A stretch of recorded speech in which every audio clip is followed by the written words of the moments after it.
Here's my intro. Sergeant Morrow. I was polite and respectful while I listened to him tell me he would have to violate the Constitution and people's rights for his job. He's about to retire, so I'm less concerned about his potential for future tyranny. I'm more concerned about him having attained the rank of sergeant, knowing the odds are that he passed along his mindset to new officers and anyone else looking up to rank in leadership to develop ideas on law enforcement and rights. Here's some questions I'd like this sergeant to consider, and you may consider them as well. Sergeant, what else would you be willing to do for your job? Court order or no court order, if ordered to go against the Constitution or even basic rights, you must decide whether to refuse such an order. Why would he, Sergeant Morrow, stop at following any other order to save his job? If the end result is a lost job for not obeying an order, and he already says he'd have to follow orders to save his job, then logically he would follow any order given to accomplish the same objective of saving his job. You know, I'm no saint, but I'm at least intelligent enough to discern the difference between right and wrong, regardless of how anyone may defend this deputy's or HPD's Abby Black's position on Constitution and rights and order following. I am certain their position is not right. I now leave you to make your own decisions and formulate your own opinions. I have expressed my opinions, and I stand by them. Enjoy your day, and on to the show. Excuse me. Can I get your name and badge number, please? For the record here, yes, I did know who he was. He was kind of joking around, and no, I don't hold this against him. If you choose to, that's up to you. But I had no issue with this. Are you refusing to identify yourself, sir? I know, but for the camera, can you do it? Sergeant Carroll, Morrow, 133. Here's my question. If you were ordered, contrary to the Constitution and contrary to the Second Amendment, and I'm going around asking all the officers this, and I'm not picking on you, to go door to door or person to person and confiscate otherwise law-abiding citizens' handguns because the government decided that we shouldn't have them, contrary to the Second Amendment, would you comply with that order? Not without a court order. Not without a court order? Not without a court order. I'm not sure where to take that because I'm not sure what kind of court order there would be. I guess my question is, do you support the Constitution? Sure. Do you believe that the Second Amendment protects law-abiding citizens? You believe it protects their right to firearms? That's correct. And you don't believe it's right to go door to door and take just because the government decides that they don't want the citizens to be armed? Yeah. I asked you the question. You're saying that if the government told you to go door to door that you would because you'd be required to? With a court order. With a So basically what they would have to do, okay, Mm-hmm. if they wanted the gun taken from a certain person, they would have to get a court to draw up a court order. What if it wasn't a certain person? What if the government laid a blanket order down that law enforcement was to be their arm of the government that collected firearms from law-abiding citizens, and they said, "Hey, you're being ordered to do this by the government, and if you don't do it, then we're going to take your job. We're going to take your job, Sergeant Morrow, and we're going to fire you." Would you comply then? I just almost have to.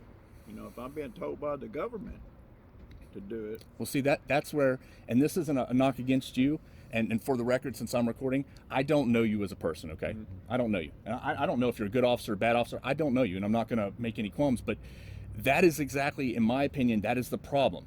Because if an officer, military, police, anybody, they're not required to follow an unconstitutional order. So if the government said, even though we have the Second Amendment, we've decided that pesky law-abiding citizen sheep shouldn't be allowed to have firearms to protect themselves or protect themselves against possible and potential and probable, in my opinion, government tyranny, then they're going to send you out to take away law-abiding citizens' firearms. So by officers complying with that order, then they're saying, I don't support the Constitution, because they're saying I would do whatever, I'm an order follower, and I'll do whatever I'm told, as opposed to doing what is right for the people. You're saying that you feel like you would have to if the government told you to. I just want to make sure I'm not misquoting you. No, if there's an order, you know, if there's a written order, ordered me to do it, Do you then think you have to? I mean, you know, but if you ain't, if they just up say, you know, go get this guy's gun, no, I'm not going to do that. You know, Well, but you know, if I've got a document that's ordered me Right. to do it.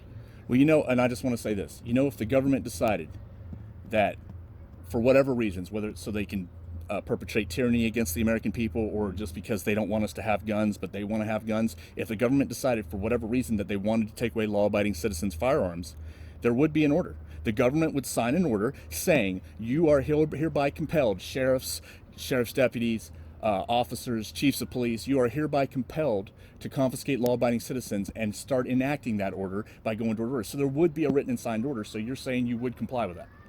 If it come down to my job, you know, if it come down, you know, if you don't do this, then you're gonna be fired. You know, I'd have to think about it because you know I got a family to support. And being fair here, and But basically 3 more months I'm done anyway, so it well, ain't gonna make no difference. well, what happens. I understand that, sir, but being fair here, and I'm not going to lie to you, I don't like your answer. I think it's contrary to the Constitution. I don't know you as a person, so I'm not judging you as a person. I don't know you as an officer, again. But your answer is anti-constitutional and anti-people, and I think a lot of people are not going to like it. But here's the deal. That's one of the things I pointed out. I did a video with Lieutenant Conrad. If the government wants you guys to act against the people, it's not hard to get you to do it. You're already in a position where they tell you that you're relying upon them for food and clothing and shelter for you and your family. Your paychecks come from them. Your benefits come from them. Your retirement comes from them. Your whole livelihood comes from them. Anytime the government has become tyrannical, the first people they turn against the common citizens and use as stormtroopers are you.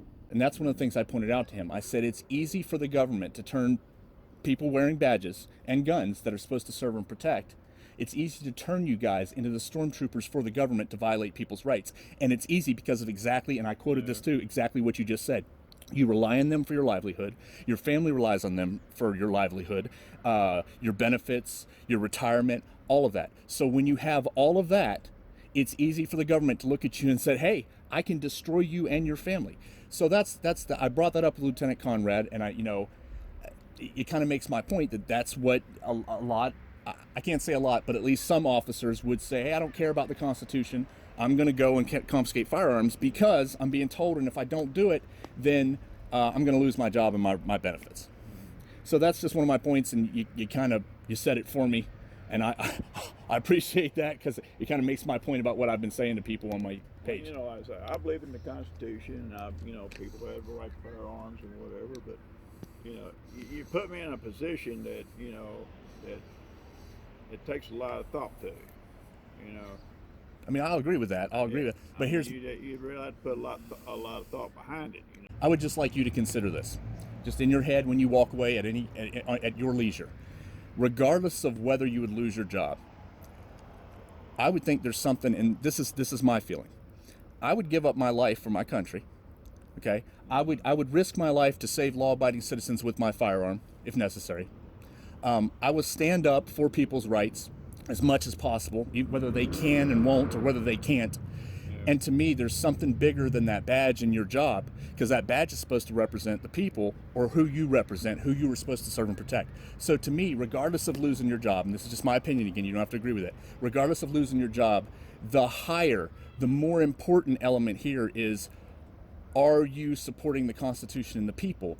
And if you're told to do something that you know is anti-Constitution and wrong, in my opinion, and you comply with it just to keep your job, and again, just my opinion, then you are no better than the people who are given the order to violate the Constitution. Yeah. That's my opinion. You don't have to agree with it. Yeah. Well, you know, I'd have to have a direct written order, right? I mean, you know, it like I say, you get me in a spot here. You know, I enforce people's Constitution. I believe in it and all that. And I'm not going to do something that I'm not supposed to do. Right. Okay. But if the government decided that we're no longer allowed to have firearms, and they sign an order that was sent to your sheriff, and your sheriff then compelled you to do it, you would go along with it and comply. Is that what you're saying? I just want to make sure I'm not misquoting. Well, you feel like you'd have to because of your job. Yeah, I've had to follow orders. Okay. You know. All right, sir. Well, that's it, and I appreciate your time. Yeah, I've had to follow orders. We are only following orders, nothing more. Would you follow that order? I have to do my job. Would you follow that order? I have to do my job. We are only following orders, nothing more. Yeah, I've had to follow orders. Would you follow that order?